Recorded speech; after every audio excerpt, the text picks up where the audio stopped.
Panginoong Yahweh, ang Diyos na nakapangyarihan sa lahat.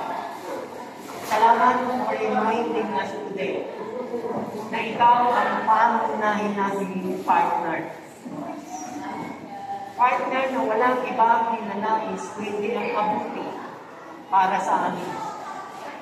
Mabuting pamilya, mabuting kabuhayan, mabuting kalusugan, at higit sa lahat, mabuting hinaharap sa piling mo.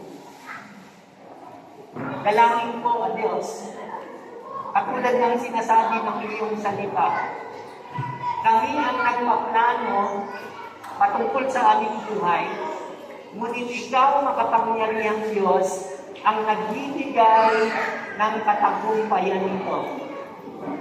Kaya nga po, i-guide mo kami in every decision, Panginoong Diyos, na aming gagawin. Dahil ang plano mo ang the best para sa buhay ng bawat isa, lalo na po ng mga mag-aaral na ito. Dalangin ko na papagtagumpayin mo po ang bawat isa sa kanila. Dahil ikaw lamang ang nakababagin ng mabuting plano para sa kanila. Plans to prosper each one of them. Plans not to harm them. Plans to give them hope in a good future. Dalangin ko po kasama ang mga magulang na naririto, maging ang mga kapatiran, mga kamanggagawa sa Father's House for Donations. Dalangin namin na ang blessing mo ay sumakanila, ang bawat isa sa kanila ay nagtagumpay sa kanilang buhay. Sila yung mga future leaders of our country, Panginoon Diyos. Dalhin mo po sila doon sa mga influential positions, Panginoon, in government and even in the public sector, Panginoon Diyos.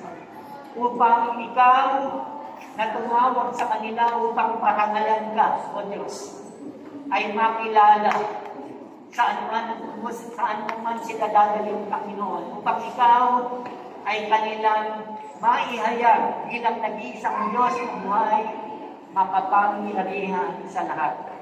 Muli, O Diyos, ang bawat isa sa mga mag-aaral nito ay pagpalain mo, maging ang kanilang pamilya that are represented here today, God.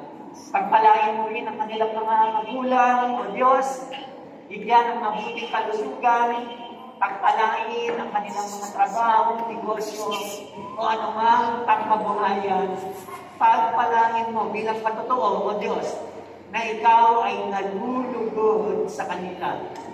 Dalangin ko rin na ang iyong kaluwalhatian ay mahayag sa kanilang tahanan, hindi lang partner, Panginoong Diyos, sa pangkabuhayan, kundi partner, Panginoong Diyos, na nagnanais na makasama mo sila, kaming lahat, upang makasama ka magpasawalang hanggan.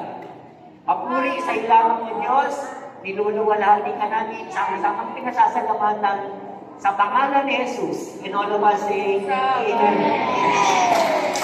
God bless you.